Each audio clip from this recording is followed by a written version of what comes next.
All of us want to pay less tax. And in this video, I'm going to cover 3 tax strategies you should look at doing before the end of 2023 to help you eliminate or at least reduce some of your tax bill. I want to express our gratitude to all veterans who have sacrificed and served our country. Tax tip number 1 is tax loss selling, or some of you call it tax loss harvesting. And essentially from a high level, and I'll dig into it here in a second, but from a high level, it's basically if you have any losses for the year that you might want to trigger to offset gains. So if you've had some gains throughout the year, come tax time, you're going to owe a bit of a tax on that. So capital gains tax. Now, if you have some losses sitting in your account, there's an opportunity to tax loss sell those.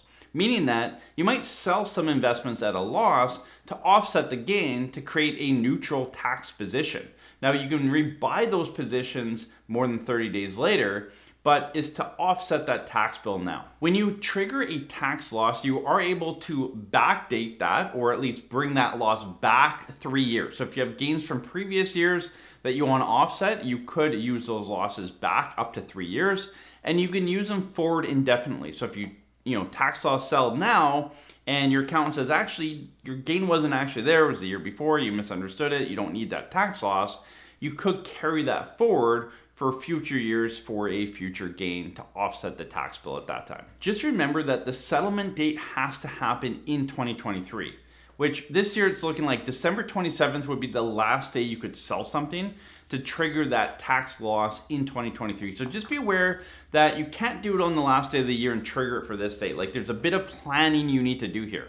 And again, I wouldn't leave it till December 27th. I'd do it a little bit before. So again, if you're someone that has a non-registered investment account, you're sitting on a bit of a capital gain that you triggered maybe earlier this year, and you're also sitting on some investments that haven't done so well, and you think, you know what, instead of kind of paying the tax bill on the gain, let's trigger a loss, offset the gain, create a neutral tax position, and then repurchase back into maybe that same investment or something different at least 30 days later. Before we jump into tax tip number 2, if you're not already subscribed to the channel, which is more than 50% of you watching our videos, I encourage you. It's absolutely free. It takes 1 second. Just hit the subscribe button, join our channel. We're trying to get to 100,000 by the end of the year, and I know it's possible. So join our channel. We do 2 videos around retirement, tax estate, and financial planning for Canadians coast to coast. The second tax tip I have for you is around the first home savings account. And you might think, Adam, I'm retired, and I know a lot of our viewers are older, but you might know someone in your life that would benefit from this. So stay with me here.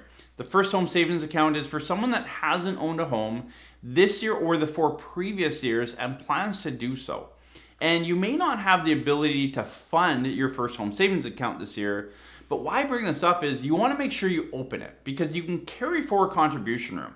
So you can put up to $8,000 a year with a lifetime maximum of $40,000. So if you open up your account this year, but don't fund it, but fund it next year, you'd have $16,000 that you could put in next year. Whereas if you wait to next year to open that account, you're going to be capped at that $8,000 limit. So again, if you're planning to utilize a first home savings account next year in 2024, I encourage you to open it up in this year. Don't need to fund it, but at least it's open, and that carry forward room would qualify for next year, allowing you to put in that $16,000. So if you want to learn more about the first home savings account, we've done a long detailed video on that on our second channel. We'll link that video below. But again, it breaks down the first home savings account, how it works. Over 250,000 Canadians have opened up first home savings accounts. So it's a great tool if you're looking to buy a home down the road, if you qualify for a first time home buyer, definitely an investment account you need to have. So again, it may not be you watching this video, but you may have a child or grandchild looking to do that. Educate them, help them out, and make them aware that they should be setting this up before the end of 2023 to give them more flexibility heading into 2024. The third and final tax tip I have for you, and I'm going to pause a second just so you can hit that subscribe button. Okay, there we go, is the alternative minimum tax. And a lot of you might think, what is the alternative minimum tax? You might see it in the news or hear about it. There's some changes. I want to highlight a few key points that probably will affect you this year in 2023 and going forward into 2024 and beyond. The AMT, alternative minimum tax, from a high level is just making sure that everyone pays a fair and equal amount of tax. And there's basically a minimum amount of tax based on your income level and all that. I won't get into all that detail here because it's quite complicated and it would take an hour-long video to go through that. But key point is, if you plan or expect to make more than $173,000 this year or next, there's a few things you might want to trigger this year in 2023. These include capital gains, employee stock options, Canadian dividends, unused loss carry forward from previous years, certain tax deductions such as interest expense and non-refundable tax credits. If you think AMT might affect you, I strongly encourage you to have a conversation with your tax accountant prior to the end of this month to give them some time to do tax planning before the end of this year.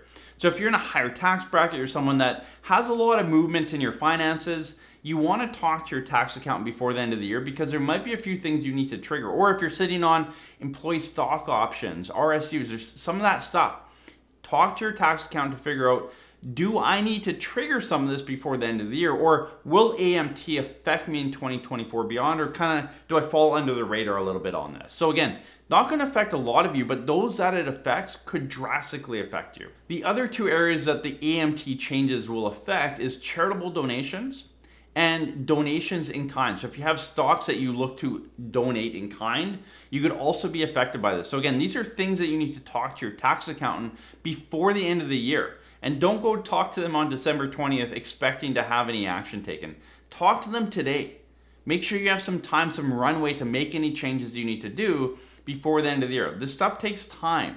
It can't happen overnight. So as we get closer to the end of the year, most of you need to take 1 to 3 actions to reduce your tax bill, tax plan for this year. A lot of you that are in retirement, I just talked to someone else today, and they said, you know what, Adam, I've been retired for a couple of years and I'm just living off cash. That's a tax planning issue.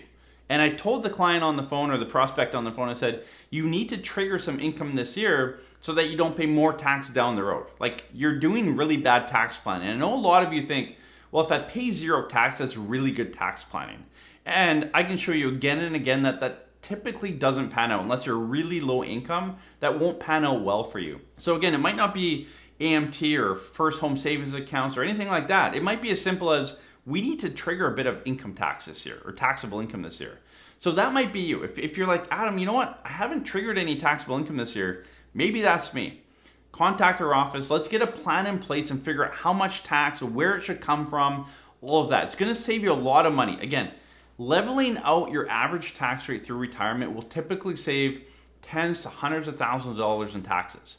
Having a plan in place, knowing how much income, where it comes from, how to reduce your tax bill, how to create a better estate, whatever your need is. But we want to put more money back in your pocket and less in CRA's pocket. A clear retirement plan around it. Again, contact your office. We're happy to help you with that.